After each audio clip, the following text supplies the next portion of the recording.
ಲೋಕಾಯುಕ್ತ ಪೊಲೀಸರು ಸ್ವತಂತ್ರವಾಗಿ ತನಿಖೆ ಮಾಡುವುದಕ್ಕೆ ಸಾಧ್ಯವೋ ಸಾಧ್ಯವಿಲ್ಲವೋ ಅನ್ನುವ ಪ್ರಶ್ನೆ ಸಿದ್ದರಾಮಯ್ಯನವರ ವಿರುದ್ಧದ ಮುಡಾ ಪ್ರಕರಣದಲ್ಲಿ ಹೈಕೋರ್ಟ್ ಮುಂದೆ ಇತ್ತು.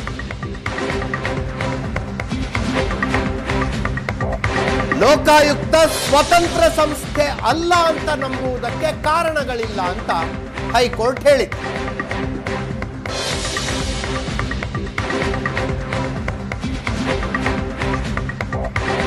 ಲೋಕಾಯುಕ್ತ ತನಿಖೆ ಅಸಮರ್ಪಕ ಎನ್ನುವುದಕ್ಕೂ ಕಾರಣಗಳಿಲ್ಲ. ನ್ಯಾಯಮೂರ್ತಿ ನಾಗಪ್ರಸನ್ನರ ಪೀಠಪಟ್ಟ ಅಭಿಪ್ರಾಯ ಇದು. ನೆನಪಿರಲಿ, ಲೋಕಾಯುಕ್ತ ಪೊಲೀಸರು ತನಿಖಾ ವರದಿಯನ್ನ ಹೈಕೋರ್ಟ್ಗೆ ಕೊಟ್ಟಿದ್ದಾರೆ. ಹೈಕೋರ್ಟ್ ಅದನ್ನ ಪರಿಶೀಲನೆ ಮಾಡಿ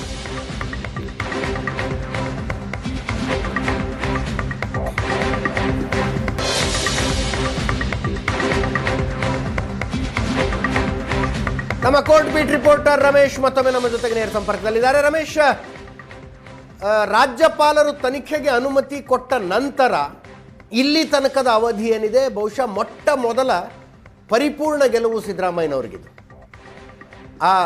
ಯಾರು ಮುಡಾ ಮಾಜಿ ಆಯುಕ್ತ ನಟೇಶರಿಗೆ ಕೊಟ್ಟ ಸಮನ್ಸನ್ನು ರದ್ದುಗೊಳಿಸಿದ್ದು ಅಥವಾ ಅವರ ಹೇಳಿಕೆಯನ್ನು ರದ್ದುಗೊಳಿಸ್ತಲ್ಲ ಹೈಕೋರ್ಟು, ಚಂದನ್ ಗೌಡರ ಪೀಠ, ಅದು ಸಿದ್ದರಾಮಯ್ಯನವರಿಗೆ ನೇರವಾದ ಪರಿಪೂರ್ಣ ಗೆಲುವಲ್ಲ.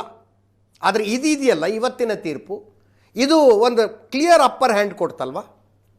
ಅಂದರೆ ಇಲ್ಲಿ ಕೋರ್ಟು ಎರಡು ತೀರ್ಪನ್ನು, ಅಂದರೆ ರಾಜ್ಯಪಾಲರ ಅನುಮತಿಯನ್ನು ಪ್ರಶ್ನೆ ಮಾಡಿ ಸಲ್ಲಿಸಿದ ಸಂದರ್ಭದಲ್ಲಿ ಕೊಟ್ಟಂಥ ಆದೇಶವನ್ನು, ಇವತ್ತಿನ ಆದೇಶವನ್ನು ನಾವು ಗಮನಿಸಿದರೆ ತನಿಖೆ ನಡಿಬೇಕು ಅನ್ನುವಂಥದ್ರಲ್ಲಿ ಯಾವುದೇ ರೀತಿಯಾದಂಥ ಏನೋ ಅನುಮಾನ ಇಲ್ಲ, ಆ ವಿಚಾರದಲ್ಲಿ ರಾಜಿ ಇಲ್ಲ. ಆದರೆ ತನಿಖೆ ನಡಿಬೇಕು, ಆದರೆ ಯಾವ ತನಿಖಾ ಸಂಸ್ಥೆಯಲ್ಲಿ ತನಿಖೆ ನಡಿಬೇಕು ಅನ್ನುವಂಥ ಪ್ರಶ್ನೆ ಇವತ್ತಿನ ಆದೇಶ ಕೊಟ್ಟಂಥ ಅರ್ಜಿಯಲ್ಲಿ ಇತ್ತು.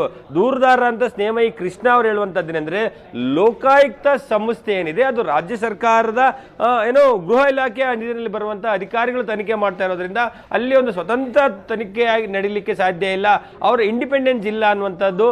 ಸೊ ಆ ಒಂದು ಕಾರಣಕ್ಕಾಗಿಯೇ ರಾಜ್ಯದ ಮುಖ್ಯ ಸ್ಥಾನದಲ್ಲಿರುವಂಥ ವ್ಯಕ್ತಿಯ ವಿರುದ್ಧ ತನಿಖೆ ಸಿಬಿಐಗೆ ಹೋಗಬೇಕು ಅನ್ನುವಂಥ ಪ್ರಶ್ನೆಯನ್ನು ಎತ್ತಿದ್ರು. ಹಾಗಾಗಿ ಸಿಬಿಐಗೆ ಮನವಿಯನ್ನು ಮಾಡಿದ್ರು. ಅದಕ್ಕೆ ಹೈಕೋರ್ಟ್ ಇವತ್ತು ಸ್ಪಷ್ಟವಾದಂಥ ಉತ್ತರವನ್ನು ಕೊಟ್ಟಿದೆ. ಲೋಕಾಯುಕ್ತ ಸಂಸ್ಥೆ ಇನ್ನು ಸ್ವತಂತ್ರ ತನಿಖಾ ಸಂಸ್ಥೆ ಅಲ್ಲ ಅಂತ ಹೇಳಲಿಕ್ಕೆ ಸಾಧ್ಯ ಇಲ್ಲ. ಈ ಒಂದು ಪ್ರಕರಣದಲ್ಲಿ ಎಲ್ಲ ಒಂದು ಕಡೆ ಬೇರೆಯವರು ಒಂದು ಪ್ರಭಾವವನ್ನು ಬೀರಿದ್ದಾರೆ ಅನ್ನುವಂಥದ್ದಕ್ಕೂ ಕೂಡ ಯಾವುದೇ ಸಾಕ್ಷಿಗಳಿಲ್ಲ. ಮತ್ತೆ ಇಲ್ಲಿ ಲೋಕಾಯುಕ್ತ ಸಂಸ್ಥೆ ಅಸಮರ್ಪಕವಾಗಿ ತನಿಖೆಯನ್ನು ಇಲ್ಲಿ ಮಾಡ್ತಾ ಇದೆ ಅನ್ನುವಂಥದ್ದಕ್ಕೂ ಕೂಡ ಯಾವುದೇ ರೀತಿಯಾದಂಥ ಒಂದು ಏನು ಸಾಕ್ಷಿಗಳು ಇಲ್ಲ. ಅದನ್ನ ಅಷ್ಟೆಲ್ಲ ಹೇಳಲಿಕ್ಕೆ ಕಾರಣ ಏನಂದ್ರೆ, ಲೋಕಾಯುಕ್ತ ಪೊಲೀಸರು ತನಿಖೆಯನ್ನು ನಡೆಸಿ ಒಂದು ಸ್ಟೇಟಸ್ ರಿಪೋರ್ಟ್ ಅನ್ನ ನ್ಯಾಯಪೀಠಕ್ಕೆ ಕೊಟ್ಟಿದ್ರು. ಆ ಒಂದು ಸ್ಟೇಟಸ್ ರಿಪೋರ್ಟ್ ಅನ್ನ ಕೋರ್ಟ್ ಅತ್ಯಂತ ಗಂಭೀರವಾಗಿ ಪರಿಗಣಿಸಿ ಅದನ್ನ ಏನು ಪರಿಶೀಲನೆ ಮಾಡಿ ಈ ಒಂದು ಆದೇಶಕ್ಕೆ ಬರಲಿಕ್ಕೆ ಸಾಧ್ಯ ಆಗಿದೆ.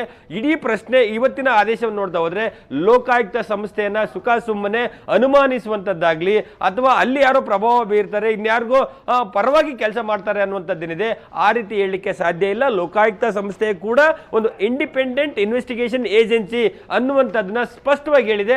ಆ ಒಂದು ಕಾರಣಕ್ಕಾಗಿ ಈ ಪ್ರಕರಣವನ್ನು ಸಿಬಿಐಗೆ ಕೊಡುವಂತ ಅಗತ್ಯತೆ ಮೇಲ್ನೋಟಕ್ಕೆ ಕಂಡು ಬರ್ತಾ ಇಲ್ಲ.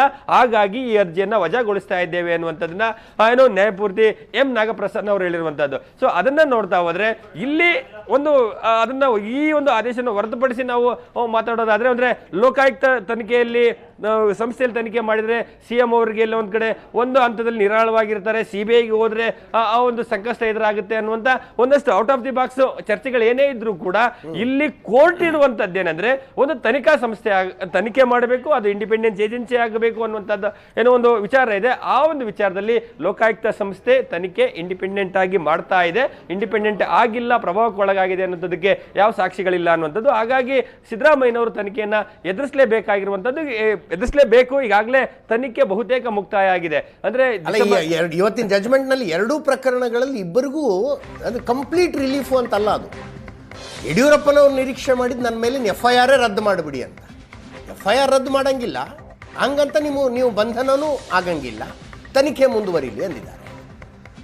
ನೀವು ಹೇಳಿದಂಗೆ ಈಗ ಸಿದ್ದರಾಮಯ್ಯನವ್ರಿಗೆ ಲೋಕಾಯುಕ್ತ ತನಿಖೆ ಮುಂದುವರಿಯುತ್ತೆ, ಮುಡಾ ಕೇಸ್ ಕ್ಲೋಸ್ ಅಲ್ಲ, ಬಟ್ ಸಿಬಿಐಗೆ ಹೋಗಿ ಏನಾಗ್ಬಿಡುತ್ತೆ ಅನ್ನೋಪ್ಪ ಕೇಸು ಅನ್ನೋ ಟೆನ್ಷನ್ನು ಸದ್ಯಕ್ಕೆ ರಿಲೀಫ್ ಆಗಿದೆ. ಖಂಡಿತ ಎರಡೂ ಪ್ರಕರಣವನ್ನು ನಾನು ಬಂದೇ ಇರಿ ರಮೇಶ್.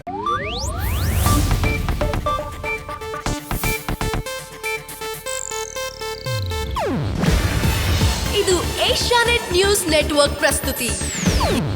ನೀವು ನೋಡ್ತಿದ್ದೀರಾ ಏಷ್ಯಾನೆಟ್ ಸುವರ್ಣ ನ್ಯೂಸ್.